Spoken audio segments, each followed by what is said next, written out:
Y'all ready?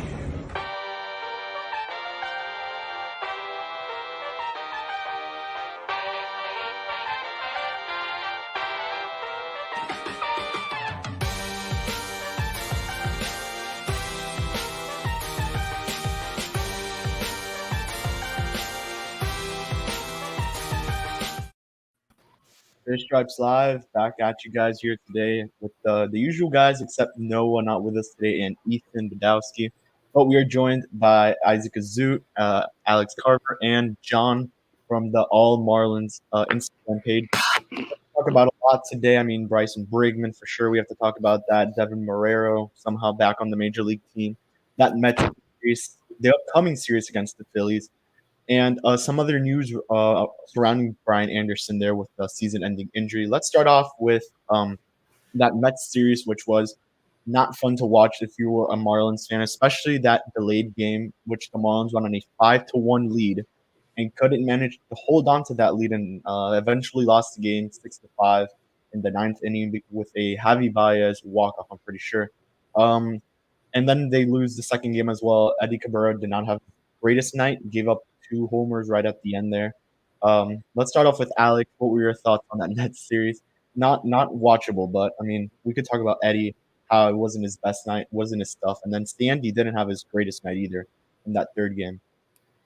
Yeah, no, for sure. Edward was not good. Edward, for sure. That was probably the worst I've seen him personally this year at any level. Of course, it's the second big league start, but I was really surprised at his usage. And I kind of tried to ask him after the game, like, man, you weren't throwing your fastball at all. It was all changeups, which is his third pitch. Like he's fastball slider is his best combo. And like the fastball, he didn't use almost at all. I think he only threw like 12 fastballs of his 50 something pitches, only 12 are fastballs. And I think he's at his best when he's pitching off of the fastball because the changeup tunnels off of the fastball. And Don Mattingly has said that because the changeup looks so much like a fastball and then it just tails away. But when he's not throwing the fastball before or after that pitch or mixing it in at all, that's a tough way for him to pitch. And he said he liked the way that his changeup was working for most of the game, so he just kept throwing it. So I guess that's pretty much the only explanation we got. But, yeah, I definitely want to see more fastball out of Eddie because I think he's at his best when he's, like I said, tunneling the changeup off the fastball. So, yeah, he wasn't his best for sure. Hopefully some things to clean up, and hopefully he does that going forward. But as we say with any kid, you know, that's what it's going to be. First taste of the big leagues. You're gonna have to get your feet wet and learn what works and learn what doesn't. So that's what he's doing. Nothing to worry about there. Sandy, yeah, he was still, like you said, not his best, but as a veteran, he's able to kind of get through it, right? And that's the kind of guy that you hope Edward can become. Even if he doesn't have his best stuff, he's able to get through it and still turn in a good start. So I thought Eddie could have gone probably one more inning, but Mattingly didn't want to have him hit. That's whatever. So yeah, all in all, not a fantastic series, but at least the Marlins got out of New York before that flooding all started happening. So I guess that's the good news. Yeah, and we talked about Sandy. Not his greatest stuff. This was not Sandy Alcantara type start. I mean, he kept the team in the game, Isaac. So what can you really tell us about that Sandy start and what went wrong for him and what can he do to really improve off the next start? Because that's what he was doing. He was playing so much better each start. He was setting career highs in Ks for him. So, I mean, what can you tell us about Sandy at this point? Yeah, well, first of all, I'll start off with the fact that extend Sandy 100% right now this offseason. I think we all agree on that. That's a consensus. Yeah. Other than that, like Alex said, it wasn't his best start, but hey, he kept the team in the ball game. He did a great job of mixing his pitches that game, and it was just like for the second time in his career, he had a balk, which ended up giving the Mets one of the runs. So you can't really fault him too much for that stuff. He pitched well. It was an unfortunate, timing on Aguilar's dive for a ground ball, and that went foul. That would have gone foul had he not touched it, which scored the winning run. And so, no, I'm not worried at all about him at all. And in Edward's case, you have to think it's his second career start in New York. Jitters are flowing, as well as, it's his first road start of his career in Major League. So those two guys, I think they're going to bounce back and be fine.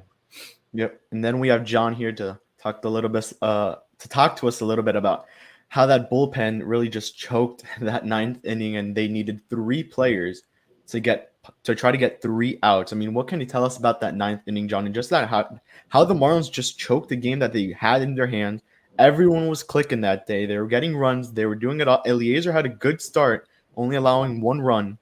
I mean, what can you tell us about that game? That was just a disappointment at the end. It was a choke job. Man, I mean, you want to talk about a heartbreak? You witnessed one right there in that game.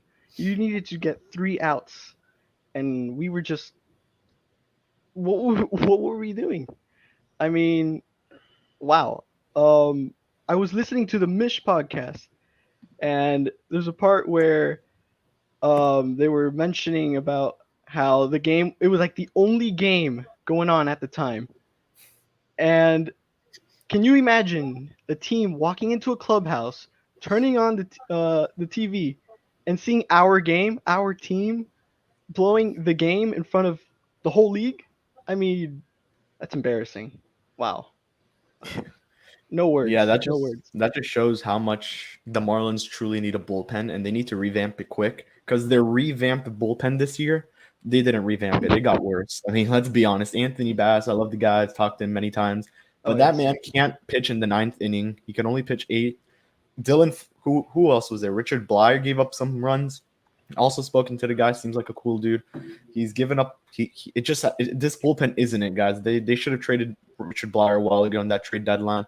That Floro trade really is starting to bite us back right now, because now when you look back onto it, that could be a discussion for another day, but just wasn't a good series for the Mets. And then, now the breaking news technically that Mish reported a couple minutes ago, it was Brian Anderson getting injured. I mean, Isaac, what can you tell us about this, and how does it affect Anderson and the team going in the future, really? Because, I mean, we talked about this right before the stream that this could really be the end of BA in Miami. Yeah, I mean, it's not his first time injuring that shoulder, a subluxation injury on the left shoulder. He's a third baseman, so diving left, it was going to happen. Whether or not he should have had surgery the first time around, that's up in the air. Who knows? You obviously want to avoid surgery with, one of your core players. But unfortunately, he will get surgery this time around, according to Craig Mish, and he will be done for the year. Obviously, the hope is, I think optimistically, you'd hope that he'd be back for spring training in 2022, which isn't a certain. I wouldn't think with an injury of that caliber, it would be tough for him to be back that quick. But luckily, we're early September. He'll have the entire offseason to, recuperate, rehab, everything, and he'll have all of spring training, hopefully. But it's definitely a tough blow. And hey, it's okay. We called him Devin Marrero, so, it's just as good. Yeah. I see you're in here, Eli. You might have to say something about. I want to get the commenters speaking about the new screen sharing we're doing. How's that? Making the people tiny, making the news big. I'm pretty proud of that. But yeah, there's really nothing new to say about this roster mismanagement that's been going on all year, and it's even now more so than ever. It's what they're doing here. Why they're bringing up a guy in Devin Marrero, who he has Miami roots. People know that. I guess there are a few people out there that root for him because of that reason. And he's been doing he doesn't really have a role in the future of the organization. This is not the kind of guy that should be on active roster in September. It's as simple as that. I'm sure Alex could go through at least 2 or 3 other infielders in AAA right now that make more sense for this team right now than Marrero does. It's confusing, and it's something I guess we'll get an explanation for after the season, because unfortunately we haven't been able to understand what they're doing right now. It's gone completely unanswered. Yep, and I actually want to go to you, Alex. I mean, Brian Marrero's in technically for Anderson now because the new roster spot's open. What are your thoughts on that? And I'm going to go to the same question with John and Isaac here, because I know we're all going to go at least on some kind of a rant talking about how Devin Marrero should not be on an MLB roster right now. But I want to start with Alex because Eli did mention you can name a couple guys probably in AAA that could really come up right now. Now, I think we know who one of them is, but I mean, go for it, Alex. You could start talking about here, BA. I 100% agree with everything that Eli said. I put it out earlier. Just if you want to look at his stats recently, he was a little slow. Had a little bit of a slow, I think, July. But then in August, picked it right back up. He's currently on a 12-game, I think it's a 12-game on base streak and a 10-game hit streak, I'm pretty sure is what the stat is. So, yeah, he's been doing really well, plays multiple spots. I think he's still hitting over 300. It's just a guy that, or near 300 at least. So it's a guy that definitely should be here as a guy that will be exposed to the Rule 5 draft. Definitely that is the guy that is, of course, at the top of mind on Twitter and everywhere else. And I 100% agree that is who it should be in particular.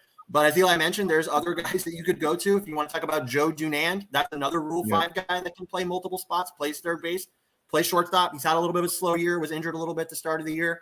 But again, another guy that you can protect from Rule 5 and give him a look at the major league level. You want to talk about a guy with Miami roots? There you go. Nephew of A-Rod. Maybe some fans will come out for that. That may be another lost opportunity to get fans out to the park just because of who he is and who he's related to and the name that he is. Because he's from here, definitely another lost opportunity. And then I'll give you one more with Connor Justice. Connor Justice is another Rule 5 eligible guy this coming season who also plays multiple infield spots and is like a 24, 25-year-old guy. So, yeah, there's 3 names right there that should definitely be here just at the AAA level. And you could go into more at the AA level if you really wanted to. But, yeah, it's very, very confusing. I don't know how they're going to explain this. I'm very intrigued to see the next Kim Ng press conference when she will hopefully be asked this question. Because, man, as Eli said, the entire year, and this isn't the first time that we could have seen any one of those guys that I just mentioned, they just won't do it. I don't know why. I wish I could tell you, but at this point, it's very, very confusing and very, very irritating in my case because you're not going to protect all of these guys. You cannot have all 3 of those guys that I just mentioned on a major, guaranteed to be on the major league roster by protecting them from the Rule 5 draft in 2022. It will not happen. You maybe could get away with one of them, but all 3 won't happen. And then you have guys at other positions that would need to be protected as well, such as Tommy Eveld and others. So I don't know what they're doing. It's very confusing, and it's definitely the wrong move. And that's all I can say about it. John, same question. BA, Devin Marrero's up in the majors, far away. I know we got a rant in store for you. Brian Anderson, wow, poor guy. Probably the most unlucky guy on this team this year. You got to feel for him there. But the move, I mean, okay, Devin Marrero, Miami guy, give him that. But why? Why? What's his purpose? Alex mentioned it. Give a guy a shot. Dunan, Alvarez. Hey, Eddie Alvarez is swinging the bat pretty good in AAA and in the Olympics.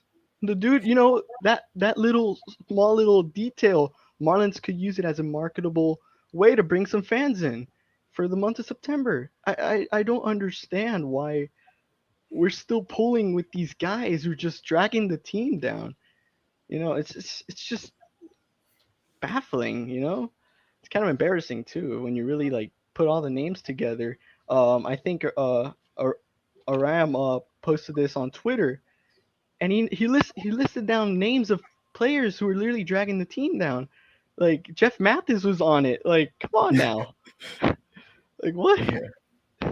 Yeah, man. And I know, Isaac, you got a lot to talk about this, man, because we know how you've been. I mean, technically, all of us here have been very vocal about how bad these roster moves that the Marlins are making are, bringing up guys who just don't make sense to be on this major league roster right now, like Devin Marrero, Isan Diaz, Magneuris Sear. I mean, fire away, Isaac. I know you got that rant ready, and you got a lot to talk about for sure because stupid moves that the Marlins are making at this point in September. I mean, they don't got anything to play for, so man, I don't even know what to say anymore.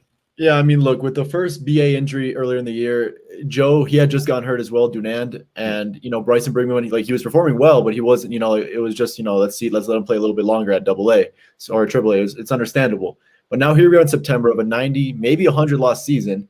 You have absolutely nothing to lose. You have 2 veterans that, are probably 3 or 4 years past when they should have retired. No offense to Joe Panic and Devin Marrero. I don't want to say anything too negative about Marrero. His sister lives very close to me. But man, it's hard to believe because not only just the guys that Alex mentioned, Joe Dunand, who A-Rod's nephew maybe does bring in some fans. Eddie Alvarez has a winter and a summer Olympic medal. He would maybe bring in some guys. He's a good ball player. He played pretty well last year in the shortened season.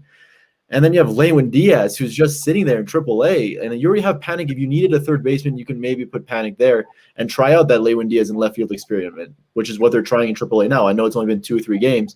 But you try it. You have nothing to lose, and it's baffling to me that these are the guys that are up here right now. Look at that list in front of you, the lowest OPS in Marlins history, and 3 of them are with us right now on the team.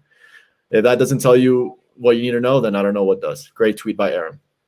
Just a call out. Yeah, go ahead. Since John mentioned Eddie Alvarez, since coming back from the Olympics, and he was also on the All-Olympic team for the United States because he had a great showing in the Olympics and won a silver medal, which we all know. Since coming back from there and going to Jacksonville, he's 12 for 39 with 3 homers.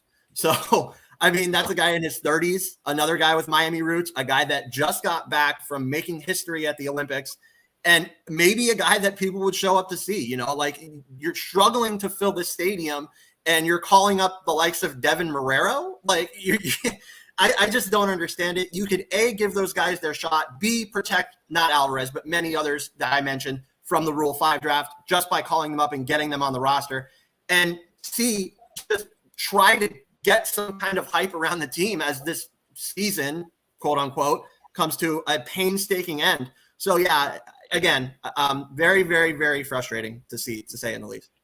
And it's not only just to protect them from the Rule 5 pick. Like, you know, chances are that all 3 of them or even one gets selected like kind of low. But even just like see what they can do in the big leagues. Like, yeah, the Rule 5 draft is a good enough reason to have them called up. But let's just see what they can do. AAA, like I would say AA is the toughest, you know, level to hit. They're not like, you know, they're pouring AAA, have them called up, play in Marlins Park and Lone Depot Park and see what they can do. But geez, it's like they're allergic to trying. About losing those guys for nothing, right, just giving them to another team. You know, like a guy like Bryson Brigman maybe has some value, like maybe a little bit. You know, I don't think Joe does just because of his injury. But, you know, there's some guys that have some value. You're risking losing them for no reason. It's I don't think any one of those guys is a superstar. You know, it's going to be a superstar Major League Baseball player, but they can provide value to a bench, especially this bench, which is just horrible, filled with lower than replacement level players. It's just terrible. A terrible way to manage a team. Man, we pinch hit Isan Diaz last night in a critical spot against a lefty who would have been a great infielder to, you know, sub in for – I'm not going to curse – to sub in for Isan. Bryson Brigman, a righty, who does a pretty good job against lefties. But yeah, shit, sucks. Yeah, and then there's this other guy on that team who's pretty trash as well, Jorge Alfaro, man. Get him the hell out of Miami. Bring up Peyton Henry. I want to see the guy play already. I think he's Rule 5 eligible as well. Also Rule 5, yep. Might go in the low parts of the draft, but come on, man. Just bring the guy up. Like, what do the Marlins lose? They're not trying to win because it's pretty obvious. They're winning 5-1, and you just give up 5 runs in the game just to lose the game. You needed 3 pitchers to do that. What else do you want to do with this team? I mean, just bring up the guys. Joe Dunyan could be up here right now. Lewin has to be up here right now. I don't know why he's not. The September clubs that we were hyping up, thinking Brigman was gonna come up, Dunyan possibly coming up, Peyton. We got Joe Panik and Trevor Rogers, which is a great move, by the way. But Joe Panik was a good baseball player. He wasn't horrible when he started with the Marlins, but now it just doesn't make sense to have the guy on this roster. I mean, he's a World Series champ. He's a veteran with experience. That's about it. Right? Maybe in 2022, it makes sense to have Joe Panik in the depth spots where you could have him over Isan or Mags Sierra. Like, just think about it. Brian Miller could be up here right now over Mags, by the way. That's the most obvious one I could really mention here. I mean, Alex Jackson could possibly be taking more reps over Alfaro. The left field experiment with Alfaro is over. You could DFA him and maybe bring up some other guys. What bottom line is, the Marlins it looks like they don't care about winning at this point, and it's very obvious, and they don't care about these Rule 5 eligible guys because they would have been up a while ago if they really wanted to keep them for a long, long time to go. And I don't think it's about winning, Kevin. Like, winning doesn't matter. They don't want to win. It's obvious they don't. Yeah. I mean, obviously every team wants to win. Yeah, at this point in the season, you're 55-79. Eli said it. What this should be about right now is gauging the future, gauging 2022, gauging 2023, gauging the future of the organization. Eli had the names at the bottom of the screen for who's on this bench right now. None of them, except for maybe Alex Jackson, maybe. None of those names, Sandy Leon, Isan Diaz, Devin Marrero, Magneuris Sierra. I'd be surprised if any of those, maybe Sandy Leon because he provides value as a backup catcher. I actually wouldn't mind seeing him back. But the rest of those names, they're not here in 2022. They shouldn't be, at least. Maybe Jackson, maybe Sandy. The rest of those 2 infielders and Sierra, they have no future value for the Marlins organization. They will not be here. So why are they here right now? You should be gauging the future of the organization, seeing if any of these Rule 5 guys have value somewhere, seeing if they can hit major league pitching, seeing if they can, handle Lone Depot Park in the field. That's what you should be doing. And the fact that they're wasting so many opportunities, and it's just not smart. I just can't explain how bad that is when you're talking about filling out the back end of a roster. But anyway, why? Like, why are you here? And Exactly. these guys, those three guys, Sierra, Isan, those guys, imagine they're not even useful to a team that's really bad. So I don't even see them being on any major league roster next year. Much like I don't know why the Marlins are just giving them these chances that they haven't earned, to keep. They're not all hitting below 200, all of them. Every single guy on the bench, I think, is hitting. Besides Sierra, I think every single guy is hitting below 200.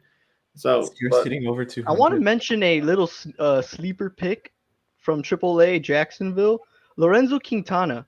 He's hitting 297, and I believe he plays catcher as well. yeah, we got him this year, I think. Houston. It's a little nice sleeper pick there for the bench. I mean, I'm just rambling out some random names that we could call up because there's just, That whole I don't know. AAA roster could get called up at this point, man. I mean, the Marlins don't have much on that team, man. I mean, and moving on from this and going into 2022 a little bit, the Marlins did make a move to put Zach Thompson in the bullpen. I mean, this is pretty much just a little bit of a gauge at 2022, maybe the smallest one we've gotten, to be honest. I mean, the Marlins can't have a 10-man rotation, even though we would love it. But Zach Thompson going to the bullpen pretty much kind of starts adjusting how this rotation in 2022 is going to look like. We're probably going to see Sixto in there. Eddie's going to be in there. And then you start to think, where's Eliezer going to be? I mean, will Pablo get traded? I mean, let's start here with Isaac. I know you've been talking about this a lot. What do you think this rotation could look like in 2022? And what are your thoughts on this Zach Thompson move going to the bullpen now instead of maybe doing it in the spring training? Even though I think now is the best time just because you could maybe prepare him for that season in 2022, see what he does in the bullpen. And they did say it would be more or less of a old friend of ours. I forgot his name. He got traded for Peyton Henry. John Curtis. It would be the John Curtis role. I mean, what are your thoughts on this? Thompson, I like going to the bullpen. He had a great, start to his starting career with the Marlins. He was pitching really well, slowed down a little bit, but I think him and his cutter will do a really good job in that bullpen role. For now, for the rest of the season, it looks like it's going to be Luzardo, Sandy Alcantara, Edward Cabrera. Who am I missing? Pablo when he comes back, but Trevor. Right, Trevor Rogers as well. So I think for 2022 anyway, it looks I would maybe try, even though Eliezer has not performed that well out of the bullpen in his career, I think him and his fastball slider and now rejuvenated changeup would do wonders in that role, maybe. And him and Thompson would provide some depth and length to the bullpen, which clearly they need. And then other than that, yeah, they have 7 guys for possibly 5 spots next year. So it's going to be fun. It's funny because they handle the pitching rotation, the pitching roster construction a hell of a lot better than they handle the other 13 position players. I don't understand. They call up the right guys. They make the right movements with the pitchers. They develop them well. They draft them well. But when it comes to offense, they don't draft them well. They don't construct the roster well. It's crazy. It's a very funny thing. Yeah. And Alex, I mean, when we look into the minor leagues, because they're loaded with pitching talent in the minors, do you see a guy maybe like Max Meyer maybe go into that bullpen role with the Marlins, or just impossible at this point to see that happening?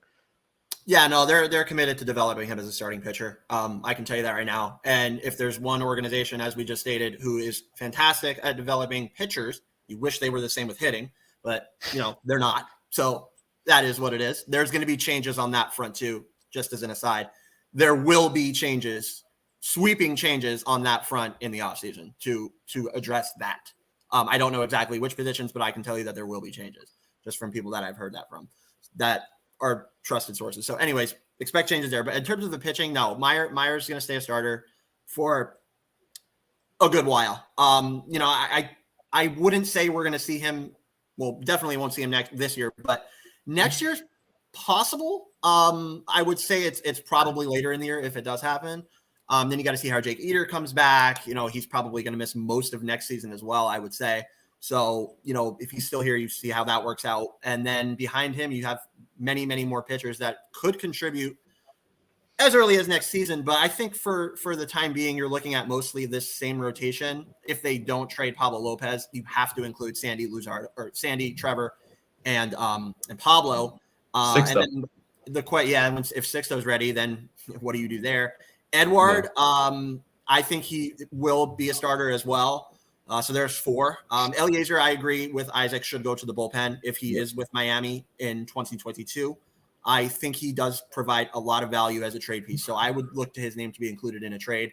Pablo as well, maybe a guy that's included in a trade, and then you make room for Sixto. So, but yeah, eventually they're going to have to move if they want these young kids to be in this organization. So there's going to be moves made for sure, and that's probably going to start this offseason. That's what I can tell you. But you do have staples that will be included, with the names that I mentioned. So from there, they got to figure it out. So we'll see what they do. Yeah, John, I mean, we look at this rotation, it's stacked. There's so many ways you could go with it. Who's the odd man out in this case in the rotation? I think we all kind of have an idea of who it could be. Eliezer's been mentioned as one, Pablo too. It's just crazy, man. This is maybe a good situation to have, like one of those good but stressful situations to have, because you can make so many moves to this starting rotation. And I mean, what do you think, man? I mean, what do you think about this rotation? How can it look like in 2022? Go away. Take it away. That's a good question. Many would say Eliezer, but Jesus Luzardo, if he doesn't necessarily get his stuff going, I would personally expect him to see him develop a bit in AAA, get himself a bit more going there with. But many people are saying that they would much rather him work with Mel. Yep. But my pick would be Eliezer, 100%. We've seen him pitch, and he would go 4 solid frames of good baseball pitching. But then, once the 5th inning hits, he gets rocked. So you start noticing maybe, with a guy who only throws 3 pitches, it's better to just, throw him as a long reliever, kind of like a Curtis role. Yeah, that completely makes sense. And are you on that train with people? Because I know trade Pablo. Is that something that you're for, or something that you're against in this case? No. There's, I think a couple of these shows ago, I actually mentioned that I actually prefer Pablo over Sandy, and Isaac gave me a look. He was like, Wait, what? Oh, that's right. But yeah, no, I'm a big Pablo supporter. But hey, if there's anything that brings us hitting, which is what we need, gotta take some sacrifices. Can't keep him forever. Yeah, when it comes to Eliezer, we all agree that he probably belongs in the bullpen. The Marlins clearly agree. They gave him a shot in the bullpen, and just due to like a need of starters, they put him back. I think now this last month could be sort of like a showcase for other teams to see, okay, this guy's a starter. Let's add value to him as a starter. Let's show him what he can do. And then whatever team gets him, or if we keep him, I think we all have our minds made up, including Kim Ng in the front office, that he was probably be a bullpen guy. Eli? Yeah, just with Eliezer, one little note about him is that first time he's going to be arbitration eligible next year due to his service time. It's not a big change in his salary. Maybe makes up to $2 million just because he's been so limited by the injuries. But still, it's going to be significantly more than some of these other guys, than Edward or Trevor or Luzardo or Sixto. And for that little reason, that might be one incentive for them to trade him, especially to a team that actually sees him as a top 5 starter. And that's the situation with him, is that I think there are other teams that have decent competitive aspirations that could use him in their top 5. But the Marlins, realistically, I think, yeah, even if you're being conservative, that you think at least 5 guys out of their other options have more upside than he does. Right. Yeah. And quickly with the news, I mean, I think it was Jordan McPherson who broke it. Jorge Guzman on the 60-day IL. 60-day IL. It's a guy who really just can't stay healthy. I mean, we talked about this off stream before. It's a guy who really came into Stanton trade, we had a lot of high hopes, a lot of high expectations for the guy. Looked like he was really just gonna stay on the team when he got called up around. It was that Cubs series he got called up for. Looked like he was gonna stay on the roster. Looked like he was actually gonna pitch in that series. Gets injured. I think it was the next day or the day after. Alex, what can you really tell us on Jorge Guzman, and just take it away with Guzman? I mean, it sucks to see this guy who I think we're all rooting for. I think we all could think he really could just make it in the bullpen, be one huge help. So yeah, what are your thoughts on this Guzman news? Yeah, it sucks. This guy that we got back, as you said, in the Stanton trade, that trade's looking, I mean, Jose Devers can still be a good player, I think, but that trade's looking a little less and less great as the days go on and as these pieces go down as well. So that is what it is on that front. And then you lose a guy that has a great fastball. It's a good moving fastball you can get it up, I think, almost to triple digits, if not in triple digits. Slider also really, really good for him. And then he was developing what looked like a really good changeup.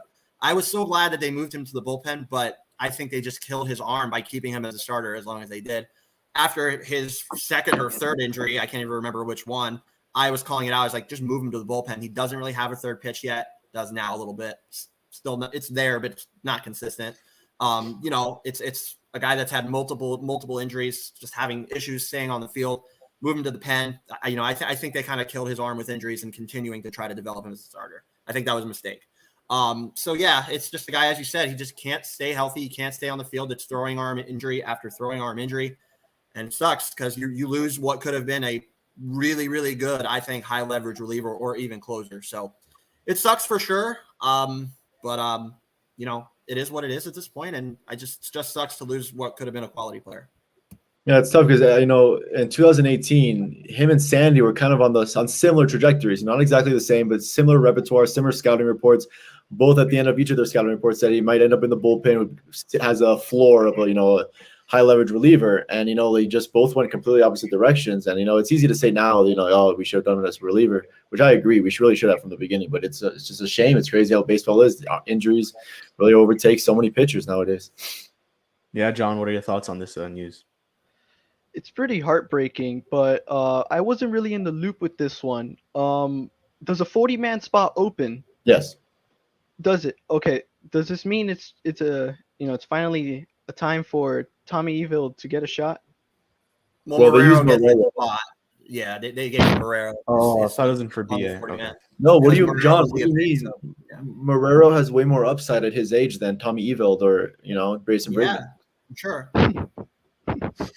Oh, there's a new Man. discussion. Yeah, But I don't know. I was just saying because a guy like Evil who hasn't really never had a shot in major leagues, give another guy a shot. There you go. Yeah, but They they can easily do that. They chose the Another Rule bright 5 talent guy. of Devin Marrero. Just letting you know. There you go. They decided to go with the bright talents of Devin Marrero, who really is going to help out the Marlins in the future. But I mean, we go to 2022, and Eli's in here. Anything got to say? Well, here, just a Eli? note on George Guzman. Well, one is, remember, he pronounces his name George, even though he spells it Jorge. George Guzman. But, I mean, I would bet that this is like the end of his Marlins career, just because, for a very different reason than Eliezer, because he's going to be out of minor league options beyond this year. He has not shown anything in the majors in his very, very limited opportunities. And for all the other young arms that they do have and guys that at least have a little bit more command than he does, I think you go into spring training, and I don't think he'd be favored to make the opening day roster. I think he'd have to really do great in spring in order to actually prove himself as someone that belongs in that opening day pitching staff in any role. I would be surprised if he pitches another major league game for the Marlins. Just bracing you guys for that possibility. Maybe they do bring him to spring training. Maybe this is something that they don't figure out until the end. But eventually they got to put him back on the 40-man roster for the offseason. And they need to make a lot of moves this offseason, of course, to address other needs. I don't know if he's going to actually last through the offseason before actually changing teams. Just a heads up on that. Yep. So we're going to move on to a question that's on the chat that actually got me pretty amped up to talk about it. Who is your realistic offseason signings for the offense? Isaac, I want to go with you here first. Who do you think, man? I mean, well, off-season signings, if we're being realistic, I know you threw out the Luis Garcia name in our, for work. Other than that, when it comes to off-season signings, I maybe Andrew Chafin for a bullpen guy, but I think their offense, obviously we know they're going to upgrade the offense, but I think both of those, I think the outfielder and the catcher they're going to acquire are going to be via trade, which sucks because, you're going to lose depth by doing so. But hey, it's the way this organization has done it. Look at Jesus Sanchez via trade, Jazz Chisholm via trade. They like to get these guys via trade. So to answer the question in a trade-wise, Brian Reynolds is someone we all love. Jacob Stallings. I just have a feeling that we're going to get a package deal with those two guys, one of them. I know Craig Mish loves the catcher, Jacob Stallings on Pittsburgh Pirates. It's going to take a huge haul of guys, including Max Meyer, maybe in addition to JJ Bleday, our best pitching prospect as well as our best hitting prospect. It might take a lot, but all of a sudden those two guys could really give this team an extra 5-10 wins, which, is a lot. Yeah, and you talked about Stallings. I know Craig Mish, he's been raving over this guy. I know he tweeted about it the other day, how he had like some kind of streak defensively where it was like he didn't allow like a pass ball or something. It was it was a really good streak. The Pirates are the only team to not allow a pass ball all year. Yeah, it was that. I mean, that, and the Marlins have allowed a lot of them. I mean, let's be honest. I mean, combined with Alfaro and Wallach when he was on the team and Sandy Leon, I mean, it was over a good amount of pass balls. I'm not sure the exact number. Maybe Eli could look for that, but it wasn't pretty to watch, and a lot of runs really started to produce because of these pass balls. I mean, who do you think would be a good option here, John? I mean, for the Marlins when you when you look at off-season signings, because trades we could mention a couple guys, but when it comes to off-season signings specifically, it's really hard because the Marlins, realistically, they go after guys like Matt Joyce and Brandon Kinsler, who they pay like $1 million a year, let's be honest. Yeah, you make a good point with that. I was actually one of the big fans for the Marlins to go pick up Brad Boxberger again, and instead we went for Anthony Bass, which wow. Stand out. One of the names that I want to bring up, if we don't go for Stallings, why not Tucker Barnhart if he doesn't pick up his option for 22? Isn't that a good pick? I think That's a cheap pick too. He That's produces really good. pretty good. I think he's an ideal fit for this team. As far as outfield goes, people were bringing out Castellanos, but no, he's not going to come to a pitcher's park. So it's a tricky situation with the outfield. Not sure how they feel now about Marte, that he's just kicking everybody's butt. But wow. I'm going Barnhart. I think if we don't go for Stallings and who's the other one? Reynolds. Brian Reynolds. Yeah, I think he's a good fit. Yeah, and to add on that, Marte, like he was like a sleeper pick, maybe. I mean, like, hey, we need a center fielder badly. He knows the organization, obviously.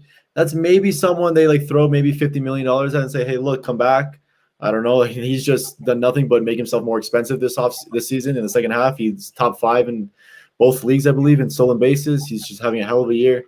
And also, I mean, like, if we're becoming totally unrealistic, look at Carlos Correa. That'd be the big fish. I think Eli mentioned in one. That would be the big. Yeah, you're right. Someone did mention that. That would be a franchise-altering move if they were to sign him. You know, Miami guy's a G. He's disgusting. He's a hell of a ball player, and put him at short. Buy him, like pay for him, and then maybe still make that trade for Reynolds and Stallings, and you have a good team. So I don't think they'll do it. The most expensive free agent signing they've done under the new regime has been Corey Dickerson. Yeah. So it'd be a lot more than that, but we'll see what they end up doing. Yep, Eli. The one catcher I also want to bring up is Yan Gomes, because we know he is going to be a free agent, whereas Barnhart has that option, and of course you guys trade for Stallings. And Gomes does a lot of the same stuff that Stallings does, at least offensively. They're kind of the same guy, except Gomes actually has a little bit more power.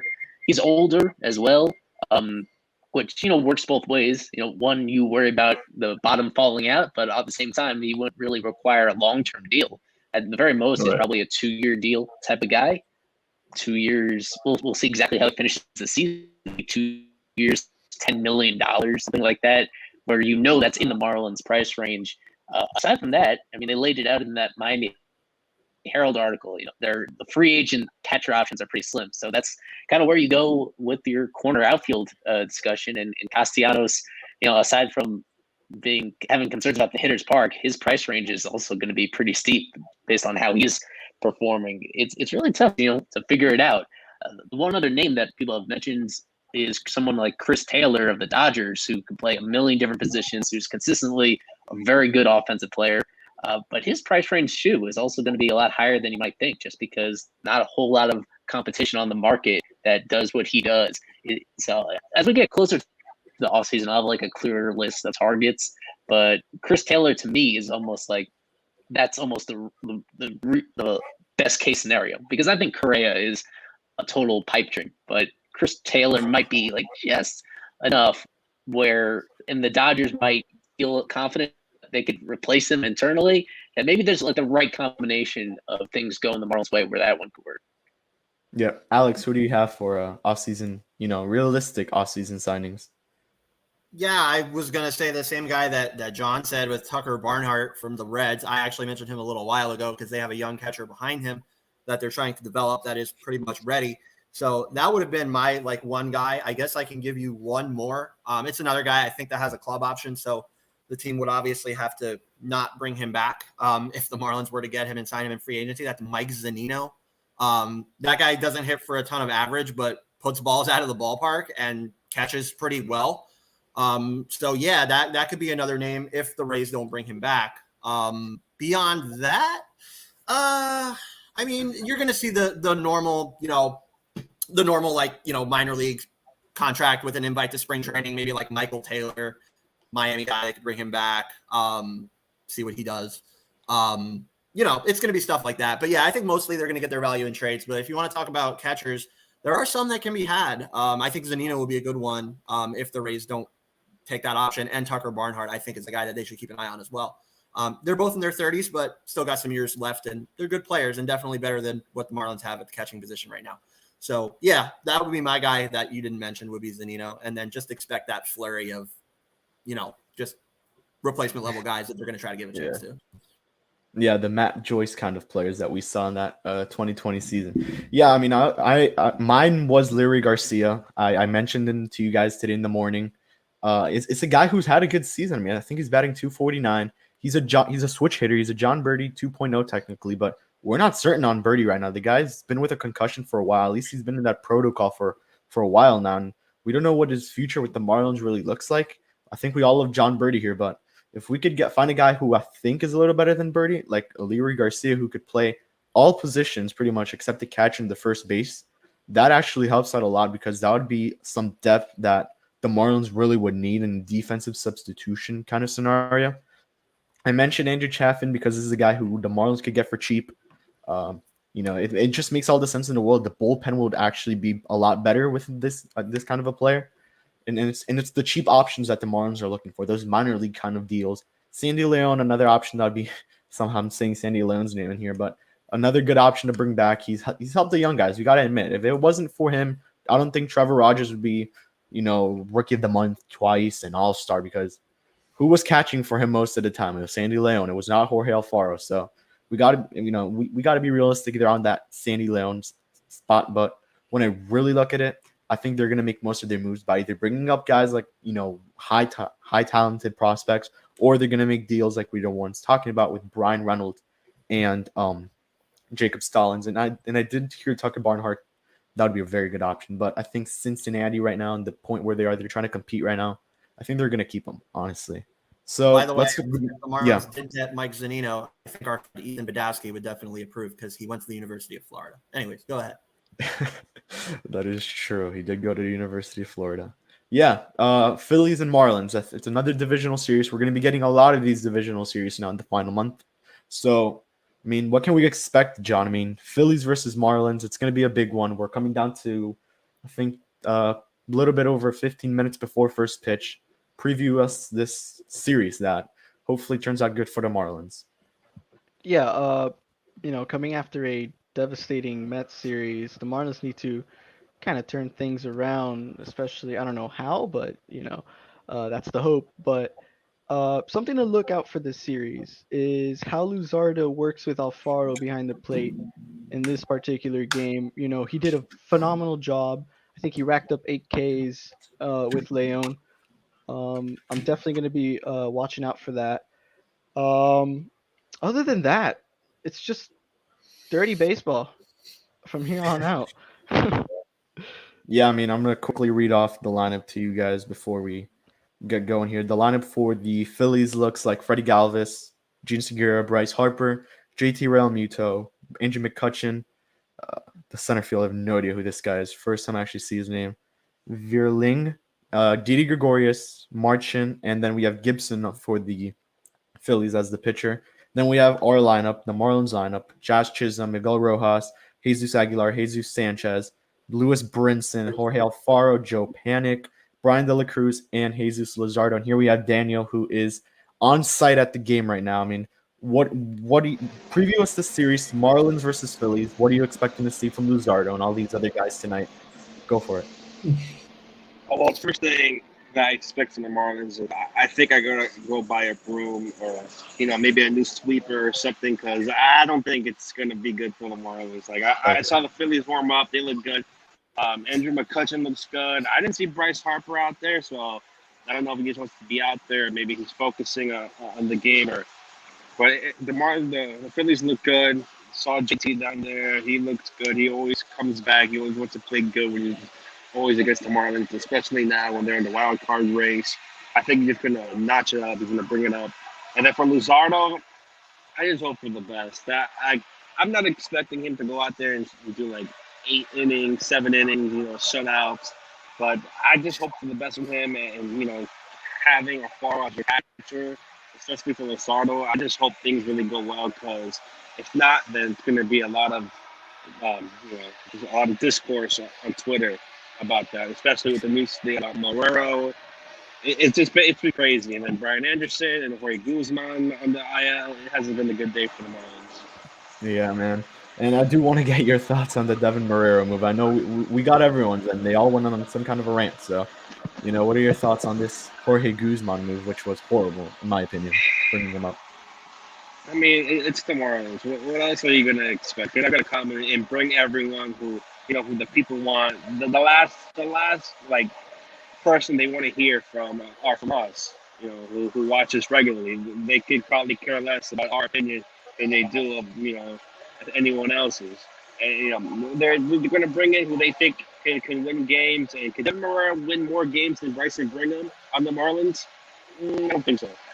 And Yeah. it just that move right there, maybe that single move can just perfectly describe this whole season. Just bringing in Devin Marrero for maybe I think it's the 50th time or maybe 45th, I'm not sure, and then having Bryson Brigham who's going on a little hitting streak and everything. It's been bad. Yep. I'll be right back. I got anthem duties. All right. Isaac, Jesus Luzardo on tonight. He had a very good start last time. Kind of forgot against which team it was, but what are you expecting from Luzardo tonight, and how do you think he's going to handle this Phillies lineup, which is a pretty good lineup, I mean, when you look at it on paper? Yeah, I mean, the last start, his best start as a Marlin was against the Reds. Yeah. I was just appalled when I saw that Alfaro was catching him tonight. Like John mentioned, I don't know why he wouldn't go back to Leon. They worked magnificently together.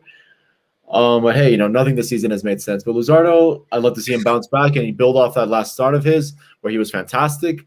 You got a couple lefties in this lineup that you maybe screw with a little bit, but it's gonna be a tougher test because that Cincinnati Reds team, they struggle with lefties. So there's gonna be a much harder assignment for Luzardo, but hopefully adds to his last start and finishes off the year really well, and hopefully cement himself as a rotation piece for next year, which would be fantastic. Yeah. Alex, what are your thoughts on this series that we're going to go into against the Phillies, especially Luzardo? I think that's the big name of this series for us, at least us Marlins fans want to see this guy succeed. He did it against the Reds. Do you think he does it against the Phillies tonight? Honestly, I hope so. I hope it's just the glasses makes the whole difference, but I definitely agree with everything that Isaac just said about having Jorge Alfaro catch him. I mean, this day and age in baseball, there's no such thing as like a personal catcher anymore. And that they obviously still want, for some reason, to get Jorge Alfaro in the lineup. Been okay at the plate lately, but in the field, not so much. And that includes handling pitchers. I really don't think the guy handles pitchers great. I'll go back to it again. The fact that Luzardo is part of the future of the Marlins and Jorge Alfaro is not, you want Luzardo to continue to gain that confidence. You want him to build off that last start. I would have kept it together. I would have gone with Sandy Leon. But they don't. They go back to Alfaro, so we'll see. And hopefully nothing changes. Hopefully he has the same stuff. Because if he has the same stuff, he'll be fine. How Alfaro calls him, whole other story. So we'll see. I'm particularly interested in seeing how much he shakes off versus how much he just throws. They all say, with Leon, they just throw what he's putting down, and Alfaro does not have that gift. I see a lot of shaking off. I see a lot of second guessing. I see cross-ups. All the pass balls, you can talk about all of it. Look at the catcher ERA that Eli put up. So, yeah, I don't like that move, but we'll see how he does. And then the rest of the series, I'm excited to see Trevor back. Huge. Hopefully nothing changes. I saw him pitch in rehab, and he was fine. Obviously, that's in low A. So you got to see how it plays at the majors against a good team. So see how he does tomorrow. I'll be there for that one. And then Sunday, who is it on Sunday? Eliezer on Sunday. Just I guess more of the same from him. See what he does in terms of the changeup. That's the big thing for him and the incorporation of that pitch. That's kind of been my thing with him watching him since he's come back. So, and we'll see what he does for his trade value because I think, as Eli was mentioning before, it's a guy that could get traded in the offseason. So, see how other pitchers do. Want to see more from the same from De La Cruz. There are some bright spots, some things to watch, but you wish there was a little bit more with those guys we talked about before from the minors, but here we are. Yeah. Right. It's September, and one thing I did want to mention, like Alex said, was Trevor Rogers' return is to be his first start back for definitely a extended layoff period of time. I hope he's doing okay. whatever family emergency he was dealing with. We wish him the best. Obviously, rightfully so. He was gone for a while. But yeah, we'll see. I'm curious to see how they manage his innings for the rest of the way. You'd think he's good to go, but maybe his first start he'll go 4 or 5. Who knows how Mattingly will play it? He's usually pretty conservative when it comes to stuff like that. And other than that, let's see if Eliezer can finish the year strong. And then that's the other thing on the other side is let's see if Bryce Harper continues to add to his MVP campaign because he is having one hell of a year. It's going to be great to watch him. I'm going to try and go maybe Sunday, but I don't think I'll make it in time. But yeah, Harper is having a second best career season, I would say. And let's see if the Marlins pitchers can keep him at bay. Yeah. Quickly, is Trevor Rogers on any kind of innings restriction or pitching restriction or no, not yet? I don't think so. His last rehab start, he went 5 innings, so I think he should be good to go tonight, just in terms of that. And then in terms of his innings, at the beginning of the year, they were going to limit his innings, but now at this missed time, I think he should be fine to go throughout the rest of the year. I think he should get maybe 5 or 6 more starts, if I'm correct. Yeah, probably less, maybe 4 or 5. Yeah, quickly, 4 or 5. Daniel. So, yeah. You're at the stadium. Does Jesus Luzardo have the glasses on, man? We need to know because last time he had them on, it went very well. I have to be on the lookout for that. I'm guessing he had the glasses. I'm seeing him right now walking with Alfaro. He has a towel literally over his face, so he's like he knows right now. I'm trying to look at his face. I think he has glasses on. I think we have the glasses Luzardo right there. We are going to get into the prediction time as usual, starting with our guest, John. 3-game series, Marlins versus Phillies. Luzardo on tonight. Tomorrow it is Trevor, and then Sunday it is Eliezer. Prediction time. What's your prediction here? Whew, oh boy. Marlins lose tonight. Marlins lose game 3. We welcome back Trevor Rogers with the win. I'm not expecting too much. I want to see Brian De La Cruz kind of show off and tell Patrick Swindle, hey, you stole it from me. I want to see good stuff from him. Yeah, I think more or less I will be looking out tonight for Luzardo. I think that's kind of important for the Marlins moving forward. And other than that, I'm going one out of 3. Okay. Daniel, what's your prediction? A big 0 for Miami. They're gonna get swept. It's not gonna be pretty. Fair enough. Phillies are coming in. They're coming in for basically the Marlins' throats. They're coming to take that wild card position there. I think they're 2 games back. They sweep this. They're up there in the wild card, and I don't think it's going to be good for Miami. Isaac, what's your prediction here? Marlins versus Phillies. Yeah, the Phillies are definitely the better team here. They're playing for something, so it'd be safe to assume they'd lose. But you know what? The Marlins play really well against the Phillies, especially at home. I'll say we win 2 out of 3. Alex, what's your prediction here? Yeah, I'm gonna go with Isaac. I'm gonna say they get 2 or 3. I think they'll win tonight. I think Luzardo will be able to build off of the start that he had. Cool the Phillies off of a little coming in. It's a division rival. They're always hyped up for that. Tomorrow they're pitching a bullpen pitcher, or he was a bullpen pitcher to start the year, and now he's a starter. He's been good. His numbers look good, and it's a lefty. So we'll see how the Marlins do with that. I think they will win that game as well with Trevor coming back. And then I think they'll lose the 3rd game. So I'll go 2 of 3. The Trevor is a huge boost, and I do think Luzardo will pitch well tonight again. So yeah, 2 of 3 for me. Yep. I'm gonna go. It's hard. I think I'm gonna go 2 out of 3. Marlins win the Trevor start. They win the Luzardo start. I think they'll lose the Eliezer one, even though the Marlins tend to play again on Sundays for some reason. But it's not going to be that for the Marlins. The Marlins are going to take 2 out of 3. Luzardo, I don't know if he's going to have that same idea against the Reds, but pretty similar. Trevor, I think he's going to go 5 innings. I don't think they'll stretch him out to 6. They're going to see how he plays his first game back in the big leagues. And then Eliezer's going to have a good start. I mean, it's going to be that Eliezer kind of start. Maybe they choke the game like they did against the Mets. They choose a new pitcher every time to choke against, to choke for. So this time it may just be Eliezer. I mean, Sandy had his run support last time, I think. No, he did not at all.